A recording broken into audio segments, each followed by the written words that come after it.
Avant la vidéo Affaire Aliko Dangote et la mafia économique black, je vous donne les clés pour reconnaître ces Africains ou ces Afrodescendants qui détestent leur négritude ou africanité. Après cette vidéo, nous parlons du comment, ensemble, on peut faire beaucoup plus d'argent. Choisissez ce que vous regardez. Blaf, bonjour, Africains, Africaines, Afrodescendants, Afrodescendantes, je vous salue. J'espère que vous allez bien. J'espère que votre cœur bat de bonheur. Ça faisait longtemps que je n'avais pas fait une petite pirouette verbale.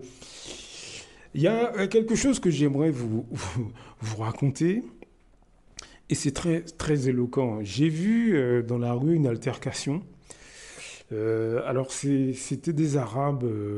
Je ne sais pas trop ce qui s'est passé. Mais en tout cas, il y a un groupe d'Arabes ils se sont battus avec... alors, c'était... Je crois que c'était... enfin, de ce que j'ai vu, plus ou moins des SDF. Bon, c'était des gars qui n'étaient pas très clairs tous. C'est étonnant de voir comment les Arabes entre eux fonctionnent. C'est-à-dire que si vous touchez à un des leurs, très rapidement, vous en avez plusieurs. C'est comme ça qu'ils fonctionnent. C'est surtout à plusieurs qui fonctionnent.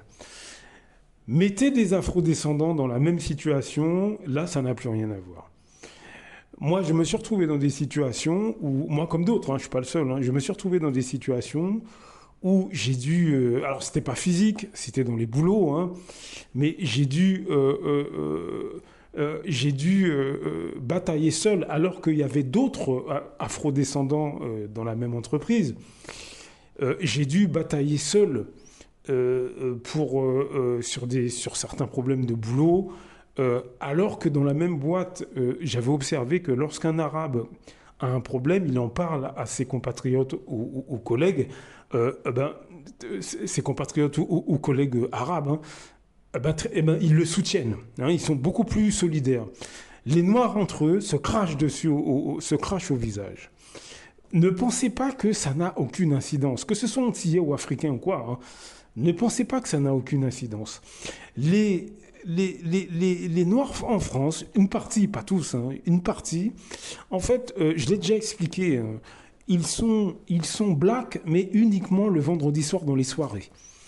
Une fois qu'ils ont quitté ce contexte-là, dans le monde du travail, c'est chacun sa tronche. Mais pas uniquement dans le monde du travail, dans le quotidien. On peut zigouiller un Martiniquais devant 10 Martiniquais, ils s'en foutent. Et chez les Guadeloupéens, c'est pareil. Chez les Africains, c'est exactement la même chose. Il n'y a aucune solidarité. Alors vous allez me dire, quel rapport ça a avec le poids économique ? Ça a beaucoup à voir. Ça a beaucoup à voir.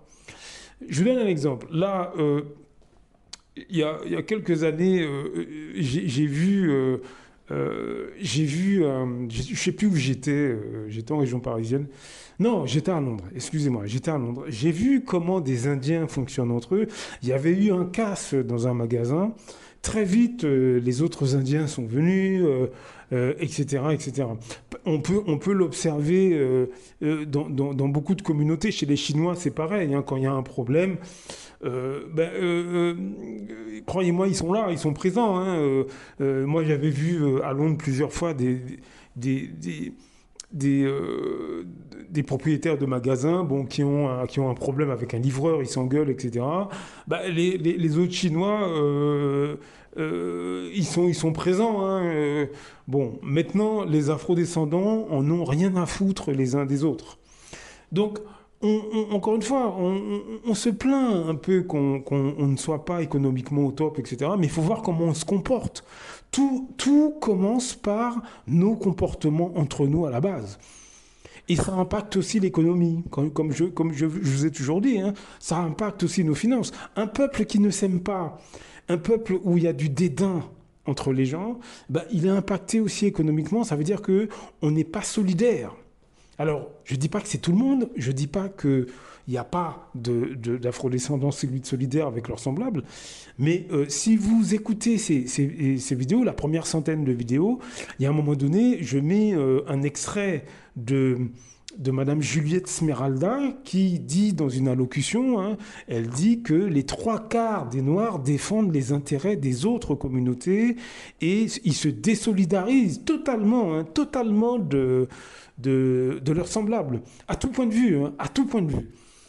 Mais le résultat de cette attitude, ben, c'est que ben, on a du mal à avancer. On a du mal. Vous avez des gens qui, soi-disant, ils aiment le zouk, le dombolo, etc., etc. Mais lorsque les artistes africains ou antillais ont besoin de soutien, ils ne sont pas là. Est-ce que vous voyez ce que je veux dire? Lorsque on demande à ces gens de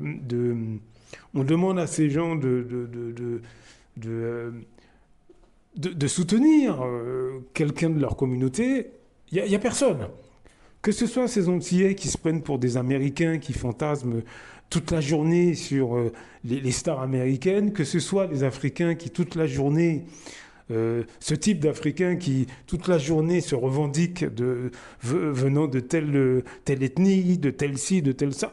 Mais quand il faut être solidaire sur des questions importantes, notamment financières, il n'y a plus personne. Vous voyez? Donc il faut absolument qu'on réfléchisse à nos manières, nos mentalités. Et il faut qu'on comprenne que les effets de notre manque d'empathie les uns vis-à-vis des autres, ça se traduit aussi à travers nos finances, l'état de nos finances. Puisqu'encore une fois, si on ne s'aime pas, si on ne s'aime pas, on sera incapable de s'organiser. Si on ne s'aime pas, on sera incapable de se protéger les uns des autres. Voilà ce que sont une partie très importante de Martiniquais, de Guadeloupéens, d'Antillais, natifs ou d'origine, qui prétendent, encore une fois, soi-disant aimer Zouké, aimer les grillades, aimer les artistes anglo-saxons, etc. Mais ça, c'est la façade, c'est l'image. C'est l'image. Chez beaucoup d'Africains, de beaucoup de pays francophones, c'est exactement la même chose, c'est l'image. C'est l'image. C'est pour ça, comme je l'ai dit dans la centaine de vidéos, les premières vidéos sur cette chaîne, vous savez, je vous dis franchement, moi, il y a beaucoup de mes compatriotes, franchement, franchement, je ne les considère pas comme mes frères. Hein. Alors, ça ne veut pas dire que je me désolidarise de la communauté ou de notre culture. Non, pas du tout. Pas du tout. Mais moi, il ne faut pas qu'un Martiniquais, beaucoup de Martiniquais, il ne faut pas qu'ils viennent me dire mon frère, parce que là, moi, je rigole. Moi, je rigole complètement. Il ne faut pas qu'on vienne me dire... y en a beaucoup que je regarde faire. Faut pas qu'ils viennent me dire mon frère, parce que non, non, t'es pas. Je veux dire, être frère, c'est pas uniquement dans les soirées. Hein. C'est pas uniquement ça. Hein. C'est pas uniquement en train de rire et de rigoler. Hein. C'est pas ça être frère. Moi, j'ai vu des Martiniquais qui, dans leur vie privée, par exemple, ils sont mariés ou en couple avec des femmes européennes, et je les ai vus au sein de la famille même rabaisser l'ensemble, rabaisser quelqu'un de leur famille devant l'Européenne ou l'Européen, si c'est une femme, et sans aucun problème. À ce moment-là, il n'y a plus de frères, il y a plus... Et puis en plus, c'était pas justifié. La scène que j'ai vue n'était pas justifiée. Est-ce que vous voyez ce que je veux dire? Donc, faites attention et dites-vous bien que nos problèmes économiques, c'est le résultat de nos mentalités. Alors, je ne dis pas que ce n'est pas en train de changer, c'est sûrement en train de changer. Bien sûr, hein, je ne dis pas que c'est toute la communauté, tous nos compatriotes qui sont comme ça. Ce n'est pas ce que je suis en train de dire. Je dis simplement que... Je dis simplement que beaucoup de choses sur le terrain économique nous arrivent, c'est parce qu'on se crache au visage les uns les autres. Et surtout, ne croyez pas que ceux qui sont soi-disant dans le zouk, dans le rap, etc., vous faire des grandes phrases avec Thomas Sankara, Ne croyez pas que ces gens-là sont plus solidaires que les autres. C'est totalement faux, hein, totalement faux, hein. Même en France, notamment les pseudo-stars noires françaises, les quelques rares qu'il y a là, ils sont absolument pas solidaires de leur communauté. C'est faux, hein. C'est complètement faux. Alors je dis pas toutes, mais en tout cas la grande majorité. Malheureusement, on en est là. Donc il faut qu'on arrive à discerner ceux qui sont effectivement solidaires de leur communauté de ceux qui ne le sont pas. On est malheureusement obligé d'opérer un tri, mes amis. On est obligé d'opérer un tri. C'est malheureux ce que je vous dis, mais c'est la vérité. Si vous montez un magasin, une entreprise, choisissez absolument avec qui vous faites ça. Scrutez, hein, scrutez. Choisissez quels sont les compatriotes avec qui vous voulez travailler, parce qu'il y a aussi des gens intègres et des gens très bien. Mais choisissez, sélectionnez, observez. C'est vraiment important. On est la risée de tout le monde en France, mais tout simplement parce qu'entre nous-mêmes, on se crache au visage. Sur le terrain économique, on est incapable de travailler ensemble. Ça, il faut qu'on en parle aussi de ça. Est-ce que vous voyez ce que je veux dire? Il faut qu'on en parle. On a beaucoup de mal à se structurer tout simplement parce qu'on ne s'aime pas. J'en ai déjà parlé. Économiquement, ça a des répercussions. Donc apprenez à observer, repérer. Apprenez à vraiment sentir les gens qui vous entourent, et même en famille ou parmi vos amis. Apprenez à faire tout ça. Apprenez. Il y a des gens qui se permettent de faire des choses vis-à-vis des afrodescendants qui ne se permettraient pas de le faire avec les Arabes, avec les Chinois, etc. Mais pourquoi ? C'est parce qu'on se crache dessus, ouvertement. Ils crachent. Vous avez énormément d'Africains ou d'Antillais qui crachent sur leurs semblables, mais ouvertement, hein, dans le milieu du travail, dans les rues, ils regardent leurs semblables avec mépris, dédain, dégoût, et ils défendent les intérêts des autres communautés, les intérêts économiques, et ils le font ouvertement, hein, avec mépris et condescendance vis-à-vis de leurs semblables. Vous pensez pas que ça a des répercussions? Ben, ça a énormément de répercussions. Comme je viens de vous dire, il y a beaucoup de gens qui se permettent de faire des choses ou de dire des choses devant les afrodescendants. Ils ne vont pas le dire devant un Marocain ou un Algérien ou voire même un Chinois. Ils ne vont pas le faire, ça. Pourquoi, d'après vous? Pourquoi? Ben parce qu'à cause d'une partie de ces afrodescendants qui s'en foutent complètement de ses semblables et qui crachent eux-mêmes sur leurs semblables. Voilà pourquoi. Et ce sont des gens qui vous disent aimer le zouk ou le dombolo. Hein.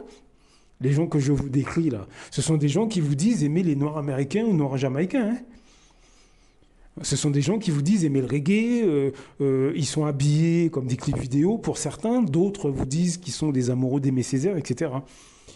Donc ça a des répercussions à tout point de vue, dont économiques. Et ça, il faut en être conscient. Hein. Donc apprenez à discerner, mes amis, apprenez à discerner les gens. On doit faire la différence entre un afrodescendant solidaire de ses semblables et puis de celui qui ne l'est pas. On doit avoir ce réflexe-là. On doit avoir ce réflexe. C'est vraiment, vraiment important. Vraiment, vraiment important. Parce que ces milieux-là que je vous décris nous causent énormément de tort. Et ils nous ridiculisent aux yeux des autres. On n'est absolument pas crédible. On est dans le ridicule total. Personne ne nous prend au sérieux. Mais c'est la faute à qui? C'est de notre faute, mes amis. C'est de notre faute. Donc pensez-y. Blaf. À très bientôt.